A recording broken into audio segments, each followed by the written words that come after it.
افغانستان کې ځوانان د بیکارۍ له وجې PUBG ګیم ته مخه کړې. د دې هیواد ګڼ شمېر ځوانان د بیکارۍ له وجې په PUBG ګیم مصروف دي.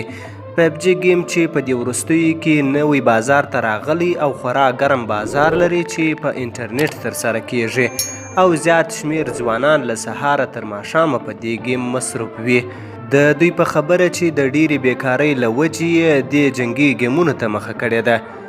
یو ځوان عبیدالله عمري چې یاد ګیم کاروي وایي دا ګیم په دې خاطر کاروم چې بیکاري ده، مصروفیت نسته او ملګرو مې دې ګیم ته تشویق کړم.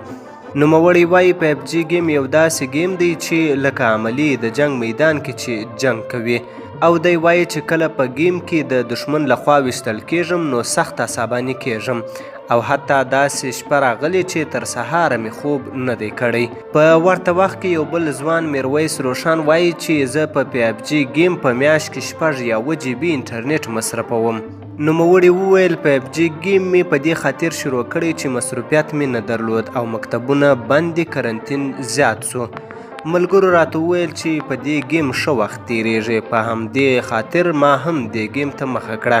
دا چې یاد جنګي ګیمونه په راتلونکي کې په دغو ځوانانو څومره اغیز کوي، د ارواپوهنې یو ډاکټر احمد ضیا وایي هغه ځوانان چې په دغه ګیم اخته دي دا ځوانان د دې جنګي لوبو تر تاثیر لاندې راځي او جنګي ډلې بیا کولی سي په اسانۍ سره دغه خلک په خپلو لیکو کې جذب کړي.